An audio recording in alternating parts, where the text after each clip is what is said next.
During the 1980s, thousands of people seem to have disappeared to have never been located. We are about to hear one such case. On December 11th, 1987, a mother of two children disappeared in Gothenburg, Nebraska. The lead suspect in the case was her husband.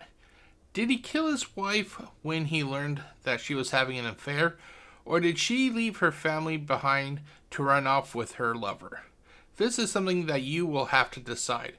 My name is Jeff, aka GCurse. Welcome to another installment of Black Site Files from Unsolved Mysteries. Today we'll be learning about the case of Christi Nichols. As always, if you liked what you watched, I would greatly like it if you clicked on that like button, click on the subscribe and the bell, and you'll be alerted when I release new content. Now, we are going to get to the video, or the case actually, right after these commercials from the 1970s. Get carried away with the Gong Show, Monday night.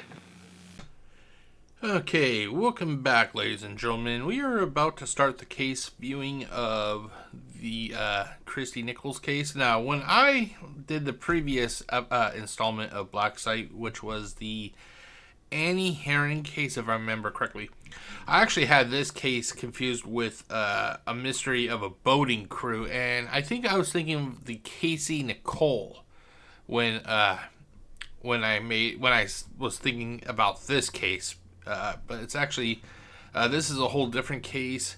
I love the cases from Unsolved Mysteries that revolve around like boat crews disappearing. That shit fascinates me. But yeah, this is also a disappearance case. Basically, Christi Nichols, she disappeared, and it's believed that her husband was integral in her disappearing. They believe that he may have killed her because he learned that she was having an affair, basically, behind his back. And there are also people that believe that she could have ran away, but I don't think she did, honestly. I think she had two children. I don't think a mother would leave her two children, considering reports are that she loved her children. I don't think that she would just willingly leave her children so she could, be with another guy. I don't see that happening. But anyway, if you're new to this series, this is where I have my secretary. Her name is Jasmine. She will come and read from the wiki. I'm going to try something new in this video, though. Basically, I have the preview for the video of Christi Nichols. I'm going to play it, and hopefully it will not get copyright struck down. If it does, then I'll just go and edit it out, and it'll just be like it normally would be. But I want to try to have this little bit of a preview. That way people can at least understand what it is that we're going to be reading in this video. So here is the preview. This is what you would actually see at the beginning of the show itself. The story of a young housewife who vanished from her home in Gothenburg, Nebraska. Her husband wants her back, but he must answer allegations that he is the one responsible for her disappearance. Okay, so that's basically what it was. And that'll give us a little bit of a teaser to get us ready for like the main feast, basically. So we can get ready for the case viewing. So basically what I do is I go to the Unsolved Mysteries wiki, and I have the computer program read. Hold on, let me switch it. Hold on one second. I don't know why I was on that one. Let's get on this one. There we go. I have the reader of the browser basically read to us the case, and I will give you my thoughts every now and then. Okay, let's maximize that. Okay, I got computer audios all on. Now, just so everybody knows, this program is not the best. This is what actually came with the Microsoft Edge browser. But for some reason, it's absolute garbage when it comes to trying to read websites. So if the program jumps around, I will try to get the program to resume on course, basically. So I'm going to start off here first. So Christi Nichols. Her real name was Christi Joel Nichols. She had no known nicknames. The location was Gothenburg, Nebraska. I love that name, Gothenburg. I'm not sure why, but just something about the name that I like. The date was December the 11th, 1987. Her occupation was a bartender at Pete's Lounge. I wonder if it's actually still here. Yeah, I may do a search of that when this portion of the video is over. She was born on September the 6th, 1965. She was 5'9", weighed 120. She was married. Her characteristics: she was a Caucasian female with brown hair and green eyes. She has pierced ears and 2 scars over her left eye and 1 on her abdomen. Okay, so I'm going to have the program read it. I'm just going to enlarge the reading of the text a little bit. Let's go like that. There we go. That's a little bit better. And we will hopefully, not have any problems. Okay, so let's do this.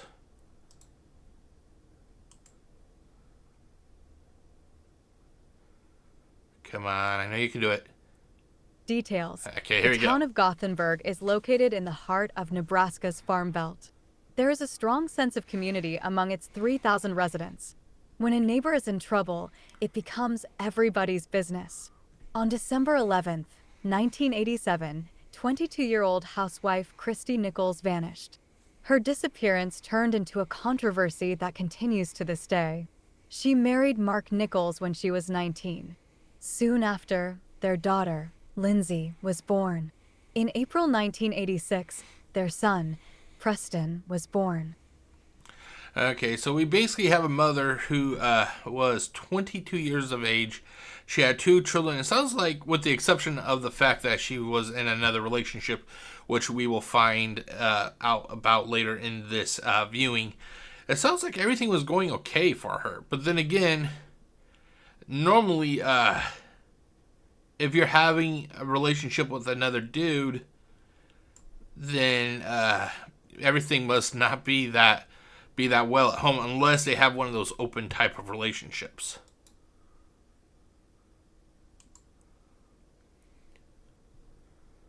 Okay, come on.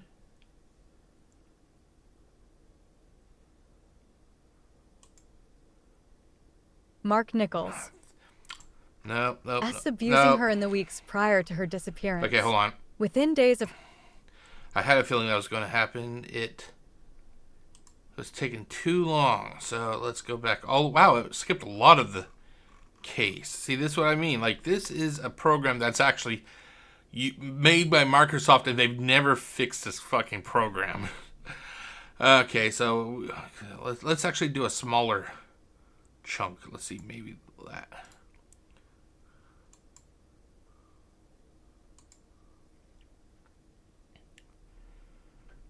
Those who knew her well felt her life centered around her family.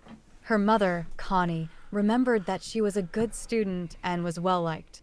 However, she always had a negative self-image and never felt that she did anything well until she had her children. Okay, so it sounds like, she is like a lot of us, where we think that, we're always kind of hard on ourselves, And honestly, that really isn't the case. It's just we have a low self view. Like, ever since my mom passed away, I always wonder if I'm doing anything correct, because of the fact that even though I was the one that took care of her, when she died, I had that kind of support there, to say, yeah, you're doing a great job, Jeff. Well, with her gone, it's just me now, and because of that, I'm always like, oh my god, am I doing it correctly? Even though I'm, I have a nice paying job, I live in a nice apartment, I can have a hobby, I can do all this stuff. I always wonder to myself if I'm doing anything correct, Okay.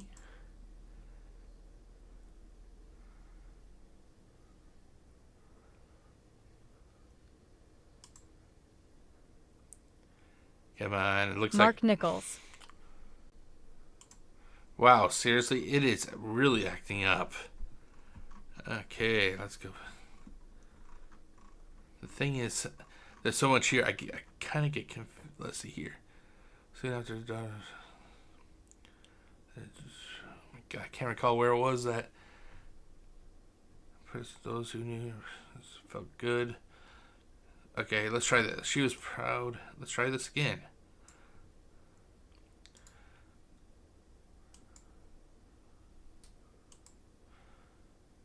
Okay, come on. She was very proud of them and loved them. Connie does not believe that she ran away because she never would have left them. At the time, Mark worked at a local gas station. He was the last person to see Christi alive. Okay, so and that so the belief is, at least from the mother, that Christi would not leave her children, and by the sounds of, I kind of agree with the mom. With Christi's mother, not with, because I don't know Christi. I agree with Christi's mom saying that she would not, that she doesn't think that Christi would leave the kids. I agree with that because of the fact that basically Christi already had a low self-worth view of herself, and then one of the few accomplishments that she had was those children.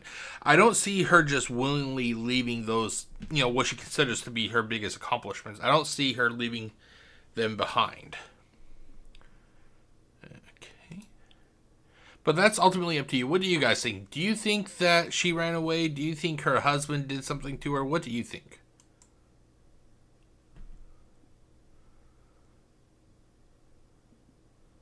There are rumors in Gothenburg that say he is responsible for her disappearance. He claims that some of the rumors have gotten pretty vicious.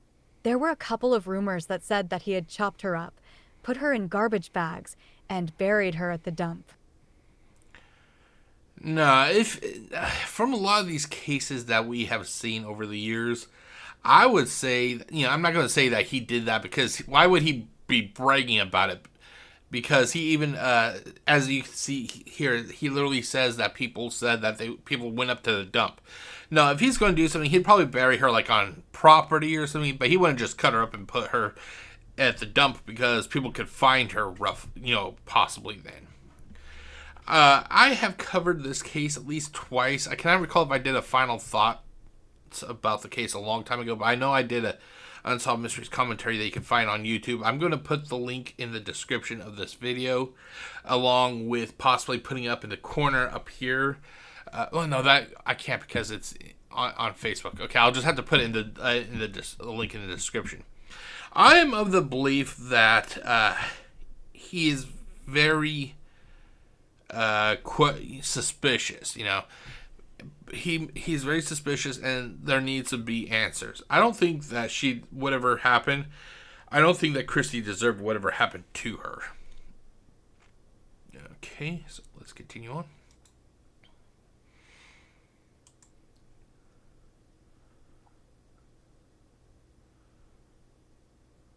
According to him, people even went to the dump and dug around, looking for her. He claims that he is innocent of all wrongdoing and wants her to come home. But until she returns to Gothenburg, he remains under a cloud of suspicion.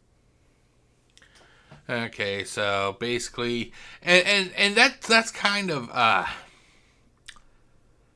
let's go right here. That's kind of natural considering that Gothenburg was a small town of 3,000 people. Basically, that town is so small, basically everybody knows everybody. So yeah, when somebody disappears, you're going to have 3,000 people looking at you. So yeah, I can understand what kind of heat that he would be under.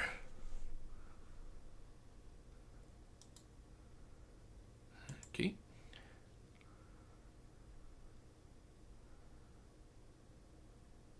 The police investigation of this case has raised some disturbing questions about the events surrounding her disappearance.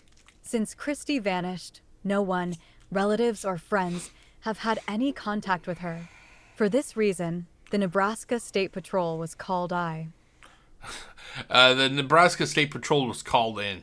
That's one thing you will learn, that this program does not always pronounce what the final word is that they're reading. Okay, let's go all the way down. Let's actually go down to... let's go down to here. So we got some players moving in. I don't want to say moving in like the criminals, but we have some some people investigating this case now.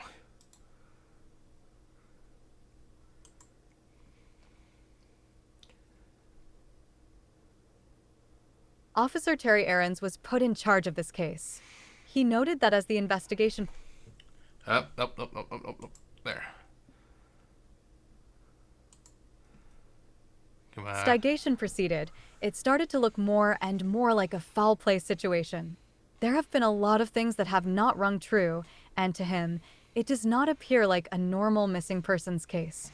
As the police investigated, they began to uncover evidence that the Nichols marriage was in trouble. They learned that Christi had been seeing another man. 10 days before her disappearance, she had gone to a local hospital for treatment of an injury she received during a fight with Mark.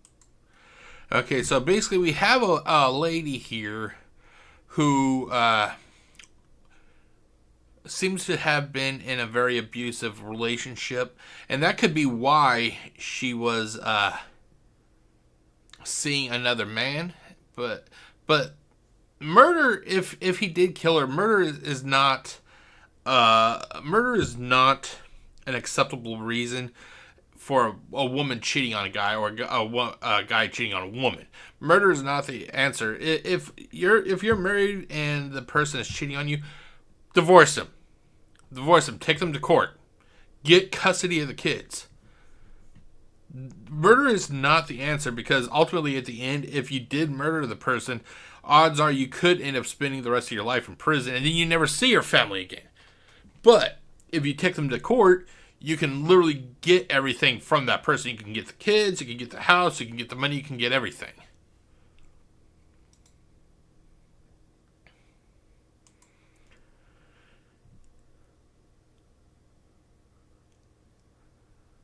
Mark claimed that the fight occurred when he tried to keep Christi from going out. He claimed that she got upset with him, tried to hit and kick him, and then burned his neck with a cigarette. He claimed that he tossed her onto the waterbed and she landed wrong, twisting her thumb underneath her. Dr. Carol Severid Shackleton said that Christi had come to the emergency room, complaining of a sore Thursday. Of a sore Thursday. It actually meant to say thumb. Thursday? Okay, that's where we'll go. Basically, so she is being abused, and that's one thing I do not tolerate. The more we find out about this case, the more it does make the guy sound like he's guilty as fuck.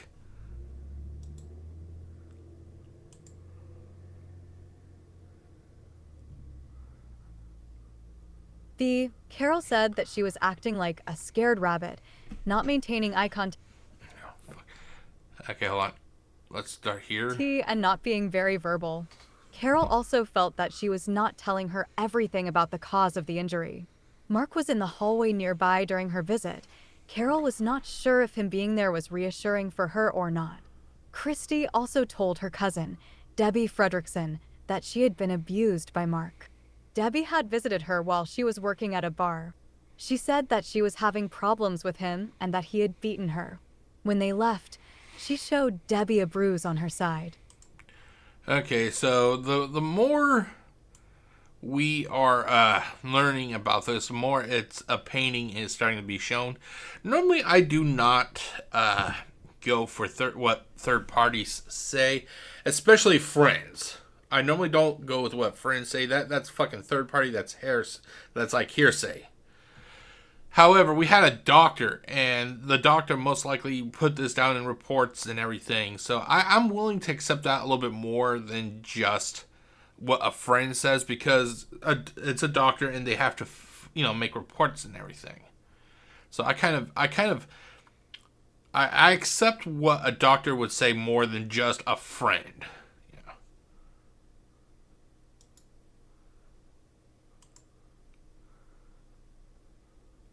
Debbie feared for Christi's safety and told her that she needed to get help.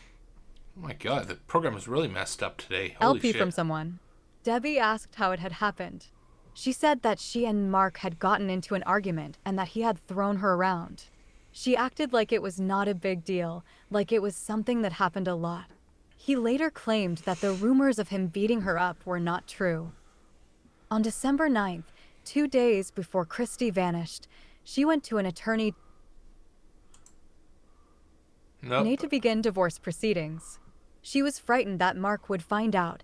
For this reason, she went to an out-of-town lawyer named Claude Bereckman. Okay, so basically it's getting worse. We have a guy who threw his wife around. She hurt her thumb. She has bruises. And she was so afraid that, she was so afraid of this guy, she went to an out-of-town lawyer. Yeah, this is not painting the husband in a good picture. Like I said, I normally don't go with what, third parties say. But, the report from the possible report from the doctor, the lawyer. Why would a lawyer lie? Because this is his business. If he's lying, he could possibly get disbarred for that sort of shit, So, yeah, it's just not looking that well for her husband. Excuse me. Okay, let's see if the program will work this time. It has been really acting up. Man, he had done a great amount of divorce work, handling hundreds of Oh my god, it's doing it again. Holy shit. Yes. He felt that she ranked in the top 5 of being the most distressed, upset, and nervous of his clients. He knew that she needed help. After she explained certain abuses that she had been subjected to and showed a bruise on her arm, they decided to call the authorities and report certain crimes that had taken place. He felt that she was very sincere and honest about what she was telling him. He could not imagine a motive. She would have to conjure up a story about being abused by Mark if it did not actually happen. He was convinced that the abuse did happen. Yeah, I'm kind of agreeing that it did. Now, the question that I'm ultimately thinking, even though I said murder is never the answer, and it isn't. Did he murder her knowing that, did he already have this planned out? Like, I'm going to murder her, and was it predetermined or whatever the correct term is that they use in, premeditated, I think that's what it's called. Was it premeditated, or was it just simply an accident that, he got carried away and without realizing it, that he killed her? Like they were fighting, they were arguing. He could have possibly shoved her without realizing how strong he is. She falls down, cracks her head, dies that way. Or he could have strangled her to quiet her down and killed her that way. And I'm not saying that the guy is innocent at all. If he killed her, he needs to fucking pay. But I'm wondering if it was either premeditated or if it was accidental. And if it was accidental, then they would have to, explore a lot of these other, the situation around it, But either way, if he did something to her, he needs to pay. Okay, let's try this.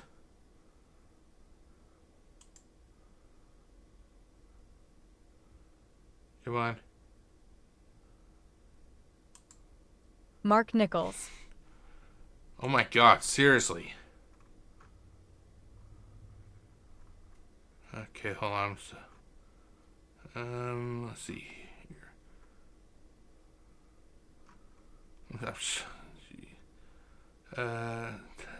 Between him, felt a lot of anger coming from her. No.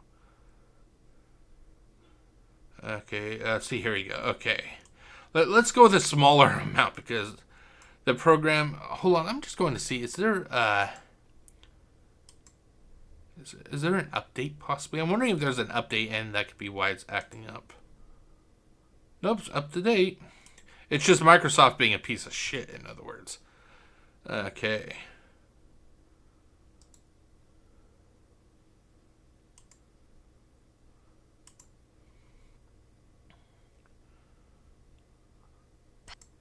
Nope, over here. It is not known what Christi's state of mind was when she left Claude's office. Mark believed that she was planning on running away, while Connie believed that she was planning to fight for the custody of Lindsay and Preston. Claude felt that when she was in his office, she was not panic-stricken to the point that she would run or leave. In fact, she had planned on coming back. When she left, She made an appointment to come back to his office the following week. On December 10th, the day after the meeting, she and Mark went Christmas shopping with Lindsay and Preston. This was the last afternoon she would spend with her family. He claimed to have felt uncomfortable that day because he felt a lot of anger coming from her. That evening, Christi and Mark hired a babysitter, Diane Jansen, and went to the local bar where Christi worked. Diane was surprised that they were going out because she knew that they were not getting along. Okay, so, what I don't get is, why would he claim that he was feeling a lot of anger from her? I think, honestly, he was projecting. I agree with the lawyer. I think that she scheduled that follow-up. Maybe she was, at the bar, or let's see here, surprised that local. Yeah, they went to a local bar where Christi worked. Maybe they did that just to try to keep, maintain a semblance of like normality.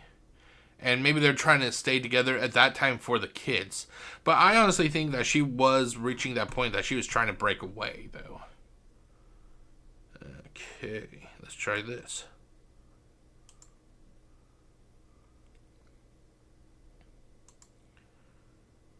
Come on.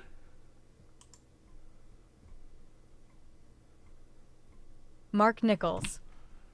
Jesus Christ, it really does not like this page. Okay, let's see here. And the thing is, when it does this, I can't normally find where. Let's see here. She worked. No. Let's see, bar.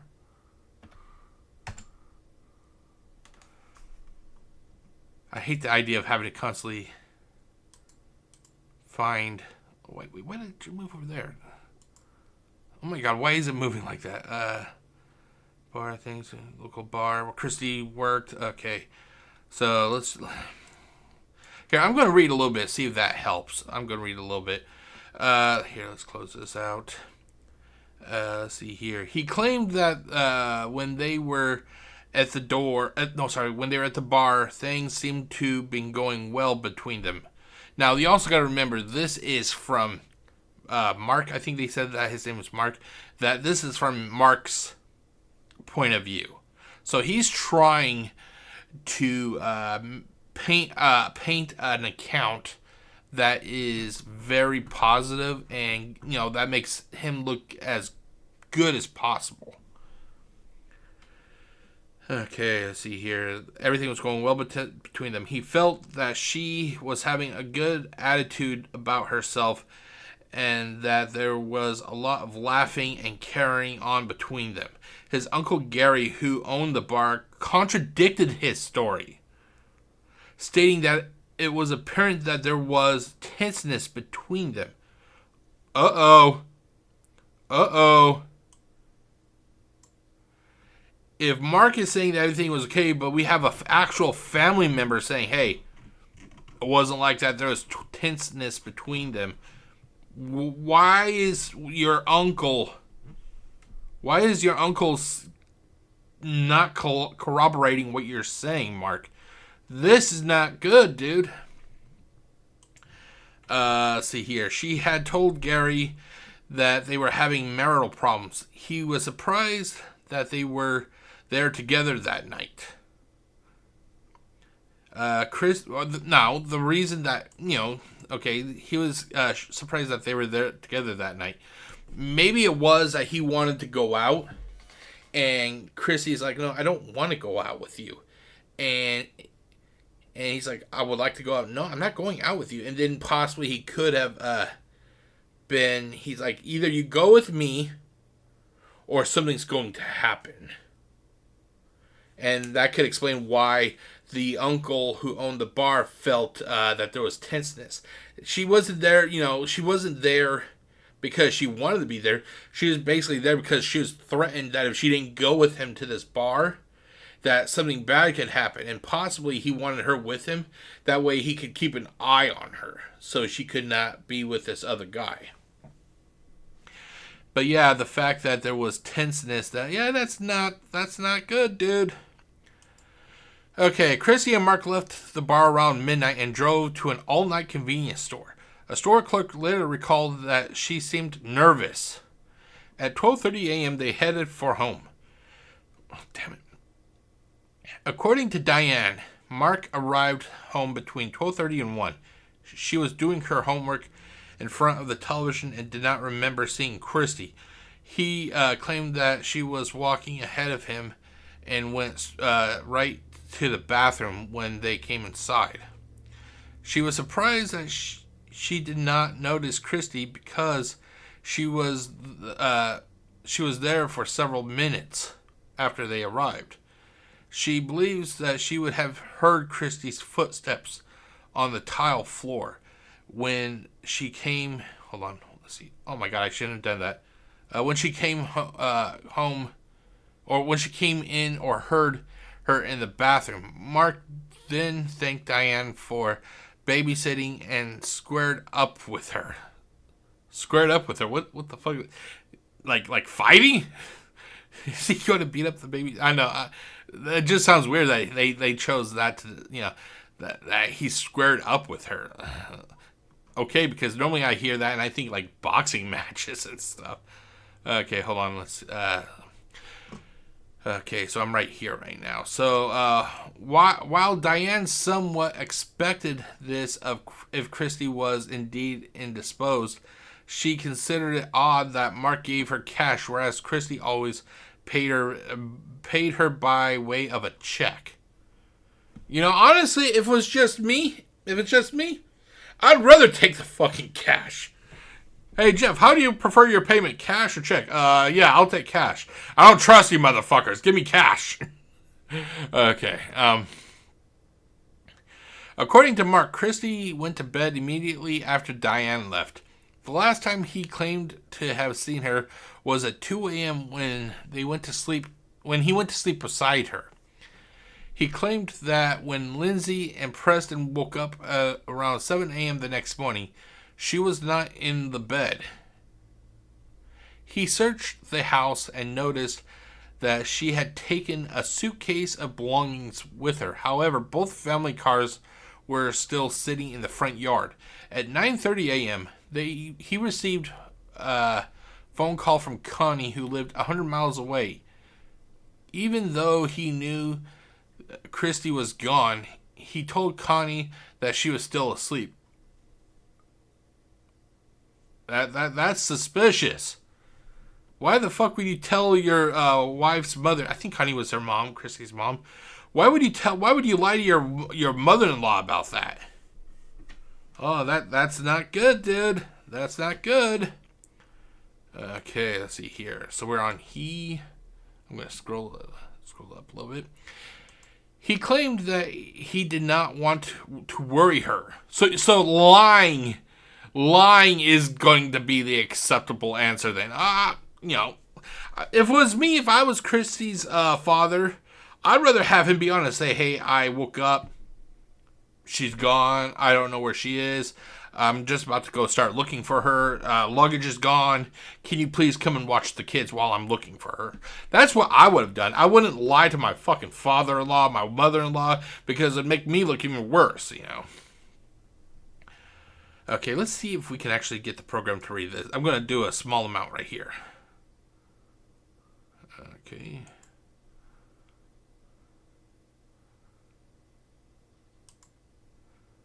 RRY her. A few minutes later, she had a social worker call the house. Mark told them that Christi was out shopping.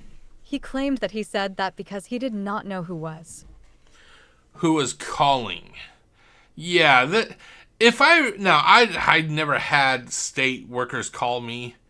I'm pretty sure they have to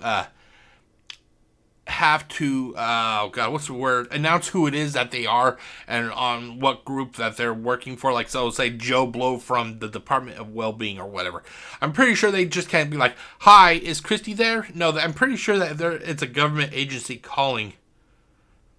if it's a social worker, they have to say who they're with. Yeah. Okay, let's go down. Let's go down to here. Yeah, I'm really starting to find her. Even though I've covered this case twice at least, it's the whole idea of sitting here and reading this with everyone. It's really starting to make me think, yeah, Mark, you're fucking, something's not right. You're lying. First, you said she was asleep when she was gone, and then all of a sudden, now you're telling a social worker that she's shopping. Yeah, Mark, you're not making sense, dude.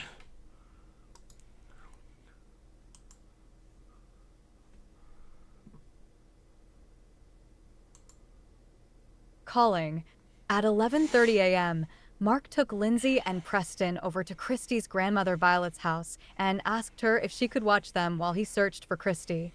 She thought it was strange because normally when she watched them, Christi or Mark would call ahead of time to ask if she was.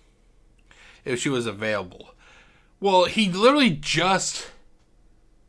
Well, wait, hold on. Did it say... grandfather, let's see... Okay, it sounds like he didn't call, so he must have just went over there, okay? So, yeah, that would be kind of weird, but, you know. Okay, let's see here. Let's see if we can get it all the way down to here. Let's see if we can get it down to here. Come on, program. I'm begging, pleading with you. Please work. Come on, you can do it. Available. She also thought it was strange that he never asked her if Christi was there. God. Hold on. As there or if she had seen her. All he said was that she was missing. He claimed Oh my God, wow. in March 1988. Oh my God. Wow, it really does not like this page today. Okay, let's see. All he said was that she was missing. He claimed that he spent the next 2 hours driving around town looking for her. He hoped to spot her leaving a store or friend's house. However, when investigators checked into his story of driving around town looking for her, they could find nobody in Gothenburg that could have seen that had seen him doing so. And you got to remember, this is a small town. This isn't like a huge metropolis. This was like 3,000 people. You're telling me 3,000 people? No one out of that 3,000 people could have saw this guy driving around. If you know, the one thing you can always do, especially nowadays, hold on, like I get a drink. Considering how tech centric our society is nowadays, if I was looking for somebody, I would travel go to the main areas, and those main areas would definitely, where I live, have cameras. I would make sure to be seen, like driving or walking around, talking to people. I would try to make sure that my image was out there. That way people go, like, where were you, Jeff? I'd be like, at 137, I was at Safeway. I was talking to Rudy Joe Beth. I don't know if that's actually a real person. I was talking to Rudy Joe Beth in customer service to see if my wife was there, if she saw my wife. That way, the police goes to Safeway. Yeah, can we talk to Rudy Joe Beth? And they're like, yeah. And they'll be like, hey, Rudy, did you remember talking to Jeff Miller? And she goes, honestly, I cannot recall. You know, there's a lot of people here. You know, I just can't recall. They could then get, like, a photo, like the closed circuit security camera. Okay, there's Jeff. So he was telling the truth. He was there at 137. For him to... But that's also today. Back then, there wasn't wasn't really the proliferation of security cameras. But still, you're telling me 3,000 that nobody out of 3,000 people saw this guy driving around? Oh, that's not looking good for you, dude. Okay, let's see here. Let's see here. Rudy Joe Beth. What do I think of these names? Okay. Next.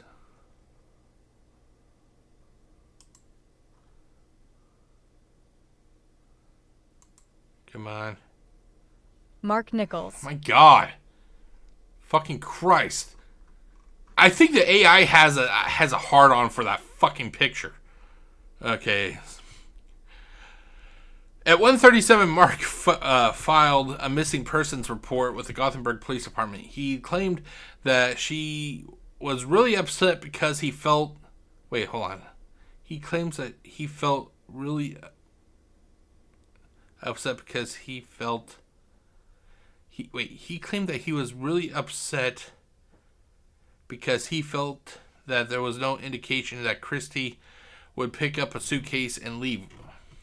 Interestingly, it was discovered that she did not take her cosmetics, most of her clothing, her social security card, or her wedding rings. She also did not pick up her last paycheck during their investigation. The State Patrol discovered that he moved out of their house the day after her disappearance. A few weeks later, he boxed up all her clothing and sold both of their cars. Why would he do that? You would think that if the guy is, so worried about his wife, that he'd want to stay in that house. That way, if Christi did come back, she would be back home. If she comes back and he sold the house and it's new owners, she wouldn't know where her family is. And then the fact that he sold both cars, that's really kind of strange. Yeah. Mark, what are you doing, dude?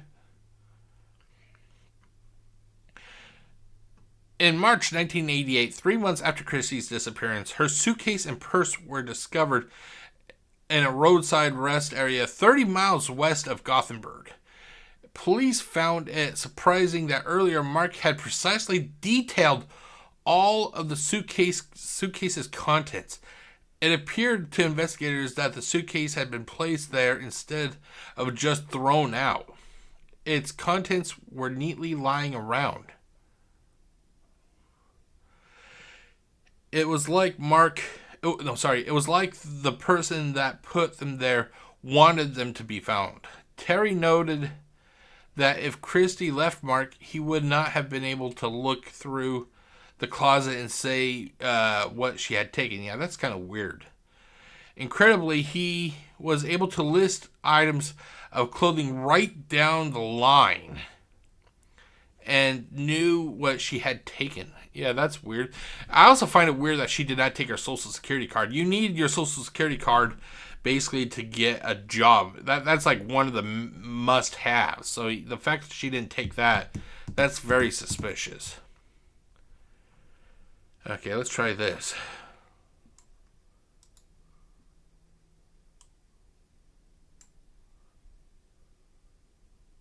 Had taken. The area surrounding Gothenburg has been searched extensively. And of course it's acting up. There we go, let's do that. Extensively. No other trace of Christi has ever been found. This case has since stalled. Investigators noted that, without locating her or her body, it would be difficult to file charges against anybody in this case.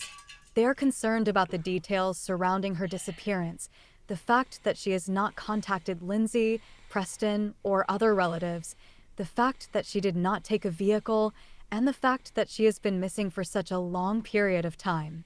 These details suggest to them that foul play may be involved in this case. Mark continues to maintain his innocence in Christi's disappearance.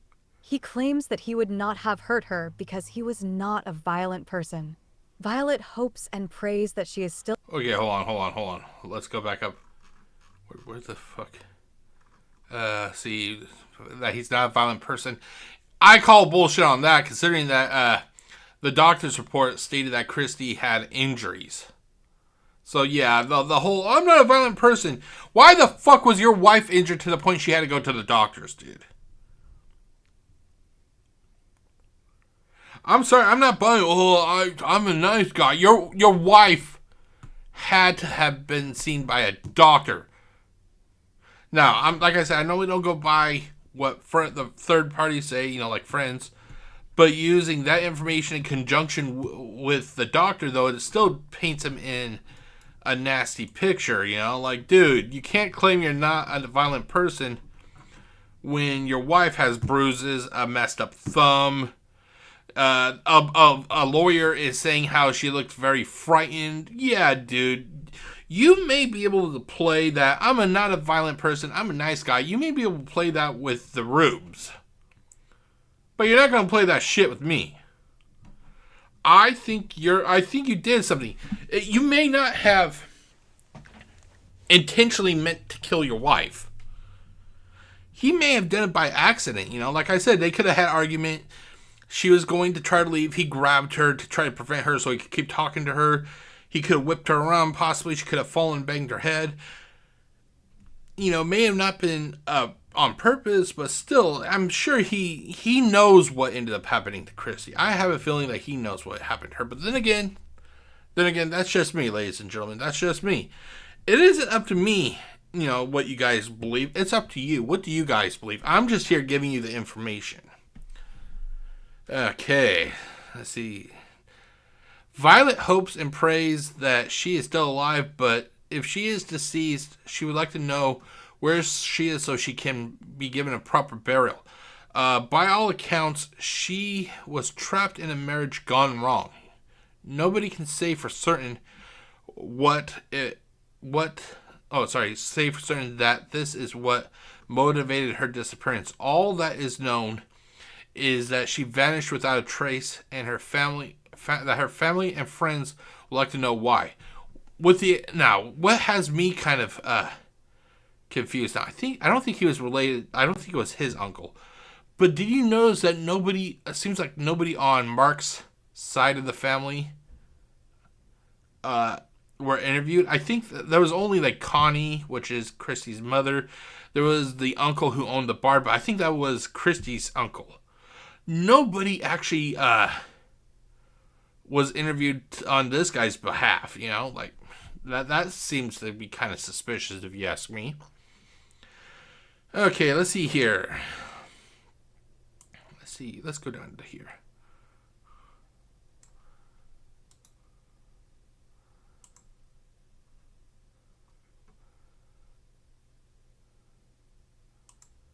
Suspects. The police consider Mark the prime suspect in Christi's disappearance. He was the last person seen with her before she vanished. There are multiple witnesses who confirmed that he was abusing her in the weeks prior to her disappearance. Okay. Let's continue on. Let's go down to here.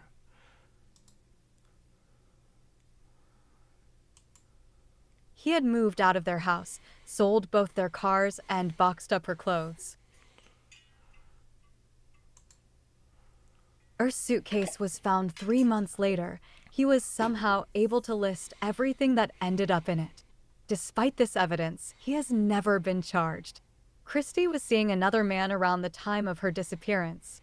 He said that they began seeing each other because she was lonely and needed someone to talk to. However, he is not considered a suspect. Mark believes that Christi ran away voluntarily due to their marital difficulties and the pressures of motherhood. He claimed that she threatened to divorce him several times before her disappearance. Interestingly, a letter was found in one of their cars, allegedly addressed to her boyfriend. According to one source, it stated that she had considered leaving her family. However, according to another source, it merely stated that she was planning to leave town after Christmas. Lab tests confirmed that it was in her handwriting. Okay, so we basically have a letter here, but its contents are not really known. Some are saying that she was just going to leave town after Christmas. Another said, what was this here? Consider leaving her family. So you got to take that with a grain of salt. But what we do know is regarding this letter is that it was done in her handwriting. The handwriting is legit. We just don't know the contents of that letter. Okay, extra notes. This case first started on the November 16th, 1988 episode. Hey, it was just after I turned 7 years old. Okay, let's continue on. Let's go down to here.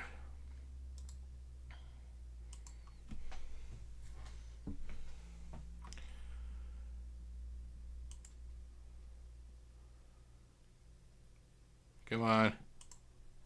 Christi Nichols on Unsolved.com. Oh my God! I knew the fucking program was going to do this because I said that the program was getting a hard on for that picture. It's like, no, I'm just going to be a fucking bitch and not read to you what you want me to read. Okay, results. Unsolved. Investigators no longer believe that Christi vanished voluntarily. Duh. They are now investigating this case as a probable homicide. A blood stain the size of a saucer was found in her and Mark's bedroom shortly after her disappearance. Now, why wasn't this in the video? Diane did not remember seeing it there before Christi went missing. More blood was found in the trunk of Mark's car in the early 2000s. Okay, wait a minute. She went missing, what, 87? 87? Hold on. Yeah, 87, and then in the early... It took 13 plus fucking years? Why didn't you fucking check the car before then? DNA test confirmed that it was hers. Mark claimed that it was... Oh my god, really, dude? That it was menstrual. What did she do? Open up the fucking trunk and take a squat?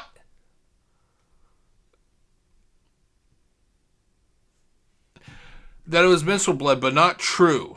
Menstrual blood, but the analysis determined that it was not true. Okay, this guy is... Yeah, now we're really starting to fucking have some problems here. However, not enough blood was found to indicate that she was deceased. It may not have been enough to determine if she was deceased, but the fact is they found blood in the fucking trunk. How many times have we watched these type of cases where there was blood found in the trunk and it turned out to be, surprise, surprise, a dead person? Oh, Jesus. I need a drink.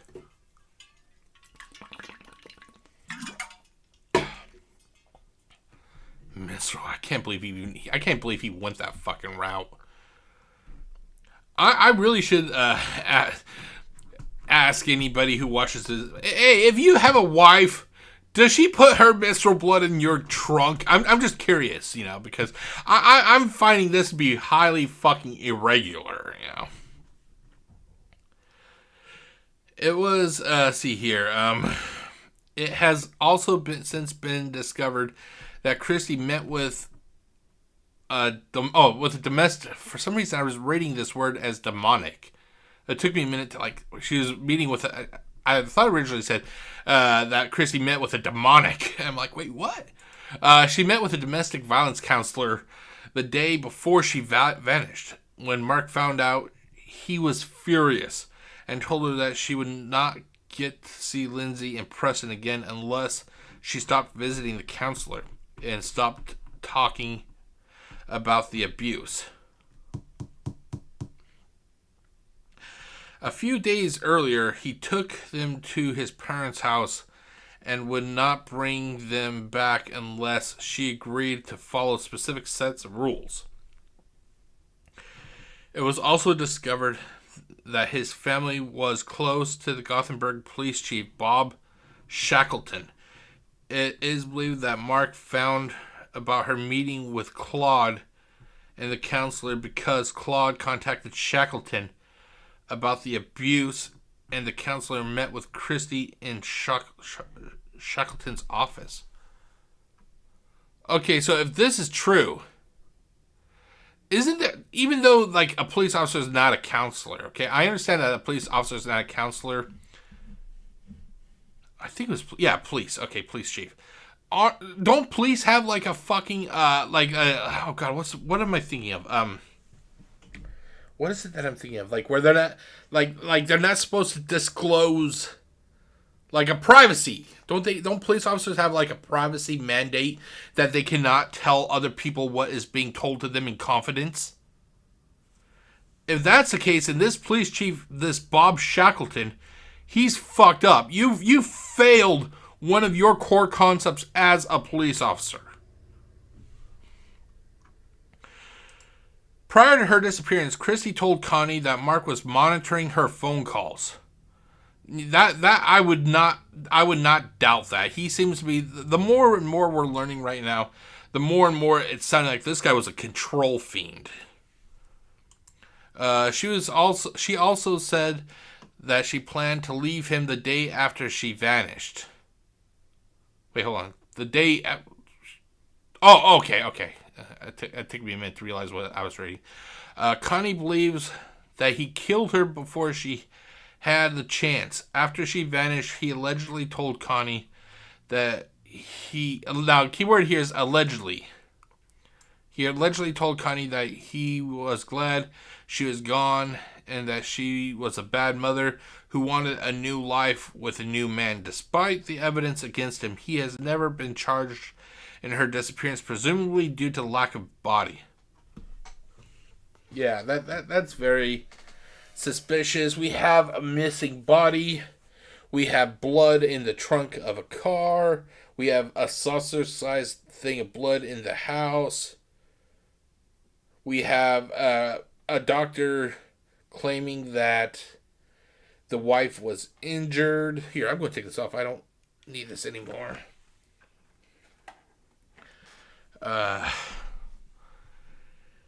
Yeah, when I do the hold on, let me mark this. Where did I leave? Let's see here. Okay, I'm just gonna.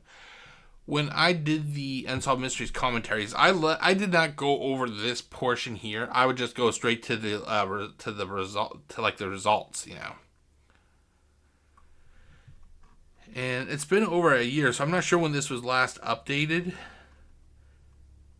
But yeah, this is very suspicious. I can't recall if this is what I read, or I read when I did the Unsolved Mysteries commentary videos. But yeah, this is very, very kind of startling. In April 1990, Mark divorced Christi. He left Gothenburg a few years later. He now lives in Arkansas and is married for the third time.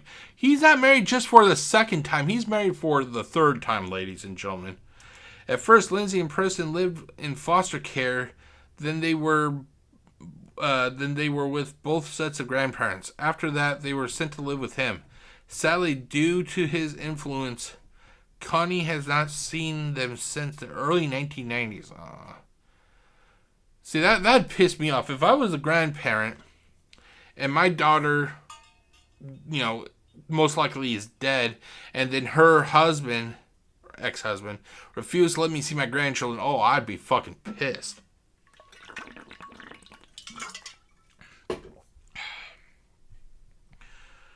A major construction project of the State Department of Roads was underway at the time of Christie's disappearance. 2 overpasses were built and around Gothenburg, and gravel fill was used at both locations. Some people close to the case, including her father, Kenneth, have speculated that she may have been dumped in the gravel fill, as it was uncovered at the time. Also, Mark's parents had a concrete pad poured on the property a few days after she vanished. It is not known if either area was ever searched. Violet died in 1999 at the age of 78, and Claude died in 2013 at the age of 80. I would try and press to see if I'm not sure about the gravel fill, but like where the concrete was poured at the parents' house, I would try and see if I could get like some sort of like a search order, like have people come in with like a sonar device that can like detect what's under the ground and see if anything's there, because it's very weird that just a couple days after Christi disappeared, a concrete pad was poured on the property. That's fucking weird. Okay, so we have a few links here, but as always, I only go to the Find a Grave, so let's go there. Christi Jo Williams Nichols. Date of birth was September 6, 1965. Christi was born in Overton, Dawson County, Nebraska, USA. Her date of death was December 10th, 1987, age 22. Now, they had it set up like December 11th was when she disappeared, so they must have possibly found out some new stuff. I'm guessing. Location was Gothenburg, Dawson County, Nebraska, USA. Burial details are unknown, but she was buried specifically in Nebraska. And then we have the memorial ID. Okay, and I don't see. Normally they have like a family, like a list of like who family is, but they don't even have that. They just have, this. Okay, so let's look at the photos. Okay, here we have Christi with one of her children. She looked like a nice lady. I don't understand that. I do not understand that. Okay, I live by myself. Would I like a lady in my life? Yeah, I would like to have a lady in my life. Although I've always had difficulty trying to find the perfect lady. There are guys like me who would love to have some sort of companionship, but we have trouble finding the right person. And then you have guys like Mark, who could have possibly killed his wife, and not only did he get married again, but he got married twice after that. It's like, wow, boy, shit. Fate is a bitch sometimes, Okay, here is Christi. I'm guessing this could have been at a wedding or something. Okay, another picture of Christi. Picture of Christi. Looks like possibly at the bar she worked. Here is possibly outside the house, family's house. Here she is. I like these black and white photos. I like how they have that old-timey look. With her two children. Here's again. Ooh, it looks like right after her son was born. And then another picture. And that was the case of Christi Nichols. Now, I actually want to go back because I was kind of I wanted to find out, see if let's see here, because number one, they said that Gothenburg at that time had 6,000 or 3,000 people living there, citizens, I guess you could. Let's see here, Gothenburg, Nebraska. I'm just curious, like, if, like, what the population is.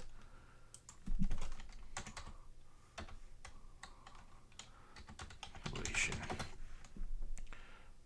Okay, as of 2020, it looks like it has, well, here it says it's 3.48 thousand. Here it's just a little over 3,400 people, so.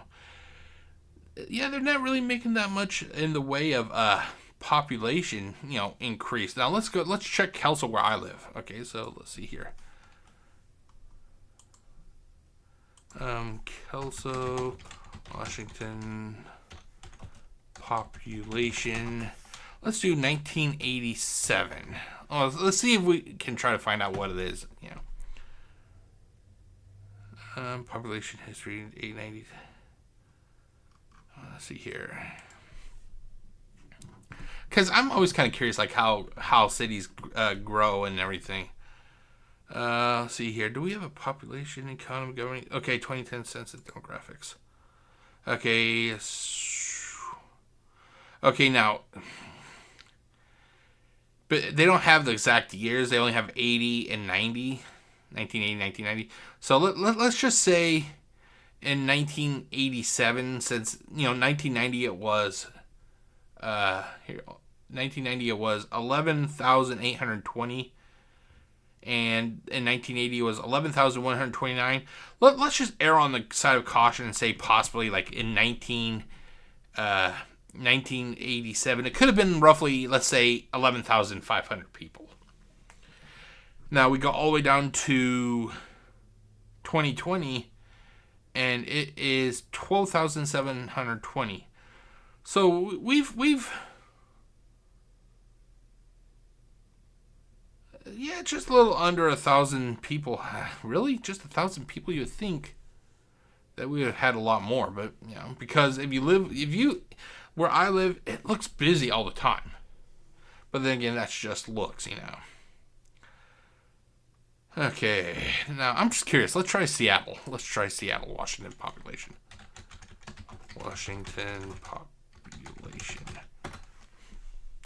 Wow, 737,000 or 737,002. You know, like, okay, hold on. Let's 1980. I'm just curious. 1980 was 493,846. All then 7th and 2020. Wow. I think Kelso is big. Not as big as Longview. Longview is huge compared to Kelso. But wow, I could not imagine what this place would look like if we had 737,015 people here. Wow. Wow. Okay, well, that is it, ladies and gentlemen. I do want to say thank you for Jasmine to join us, even though the program did not work the best. We got through it. So I'm not that upset. We got through it. But that is it for the case viewing. I will be right back with my final thoughts.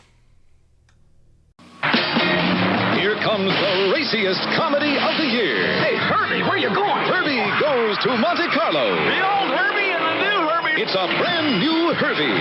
Faster, funnier, and for the first time, head over wheels in love. Dean Jones, Don Knotts, Julie Summers. Herbie Goes to Monte Carlo. Rated G. I'm telling you, Paris, the women have got him. It's more fun per gallon from Walt Disney Productions. Okay, everybody, welcome back to the final thoughts. This is the portion where I can basically give you my final opinion. And the more and more we've learned about this case today, I hate to say it, I think that her husband did it. I was always on taking the position that possibly, you know, if he did something, it could have been possibly an accident, but he still needed to pay. However, after all this additional stuff that I just learned in this video, it isn't even so much of a case of did he do it. It's more along the lines of, like did he do it intentionally? And I think he did. The fact that he was saying contradictory things like, oh, we were okay that night, we went to the bar, and the bar's owner is like, yeah, I do not believe you. And speaking of that, hold on. I keep forgetting there's stuff I want to do. Hold on, let me turn this off. I actually wanted to check that bar. I'm curious if the bar is, or the lounge, Pete's Lounge. Okay, this is something I originally wanted to check when I was working on doing this video. So search Pete's Lounge, Gothenburg,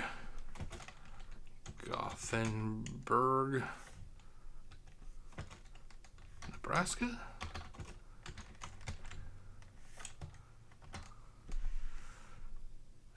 It's permanently closed. I'm wondering when did it close? Restaurant, Pizza Lounge. Does it say when it closed?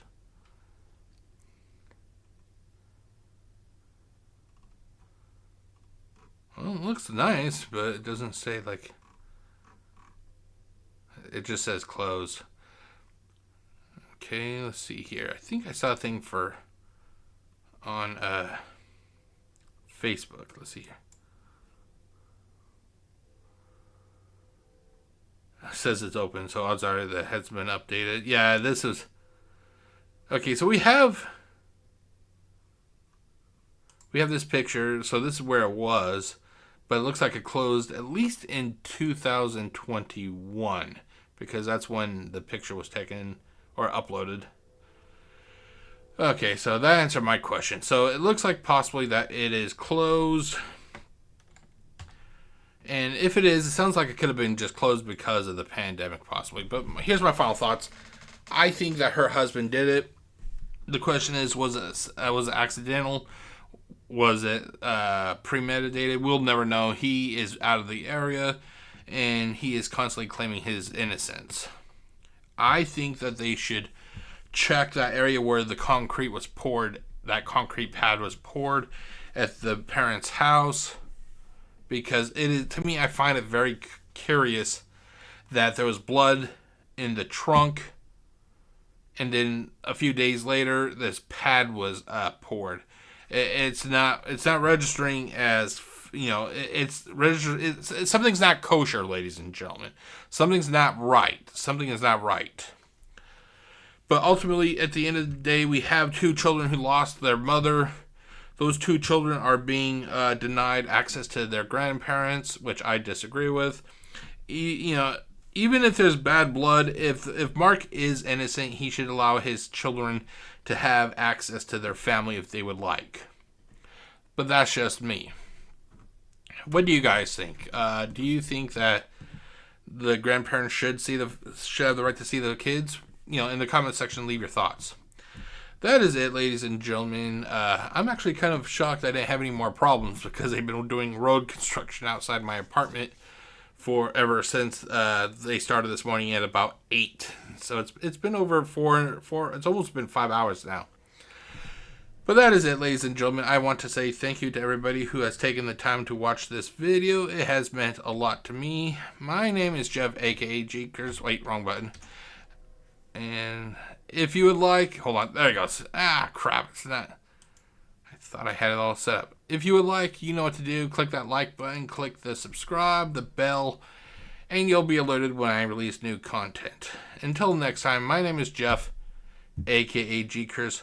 Wishing you all a great day. Stay safe, everybody. Peace out.